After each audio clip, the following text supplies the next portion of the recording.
Koro yangore ni oganda jo Kenya tiyo aoya ya peini mathurka gino makoro kelo medruok masiche mag apaya pachoka. Moyangi migao mar apaya kod wuodhe. Mano kelo kanyakla jo Kenya sekta mar wuoth kama migao mar apaya osingo tiyo kanyakla gi duol marango chenro mar peini kata NTSA mano maduoko piny kwan masiche go pachoka. Eromo mano kelo kanyakla jo Kenya sekta mar wuoth. Migao mar apaya kokalo kuom jagoro mongire migao no Mohamed Dagar oyogo kwan malo mar masiche mag apaya pachoka ka gisingo timo duto maginyalo mar duoko piny kwan masiche go mathoro kawo ngima jo piny ma ok tin 4,000 higa ka higa. We are having over 4,000 lives that are lost in our roads every year. But that is not only that, because we have a score of those who are injured. Some of them permanently, having permanent disabilities. We also have, widows that are created. We also have orphans that are created when some of these accidents take place. People should not die in roads. And we all know somebody who we liked, we loved, who has died or been very badly injured in road accidents and is now disabled. And that should not happen.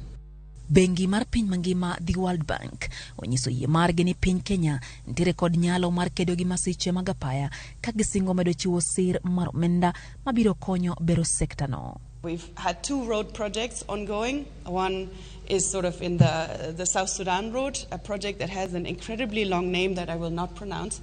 It's the road basically going to Turkana, and now we have also another project in the Horn of Africa Gateway Development Project.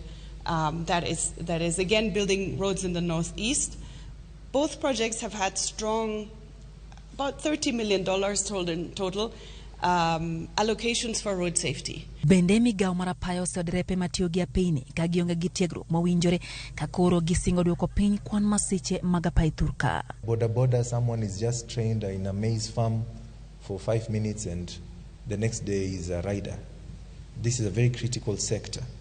But we must ensure, just like the way we are regulating public service vehicles, we are also regulating private vehicles to ensure that there is discipline. Migao no singo tiyo machiegni gi migepe mamoko kod counties ma pachoka e bero sekta no kendo chiwo puonj ne oganda e weche mag apaya. As government, we are going to work in a multi-agency approach together with the Ministry of Interior and National Administration. We have so far established over 30 county safety committees by the respective county governments. We're in the process of establishing more so that we have a total of the required 47 committees around the counties. Bende igeno rido chike mag apaya thurka kaka yorduoko chien kwan mag masiche go. Lydia Okeo, Ramogi TV, Nairobi.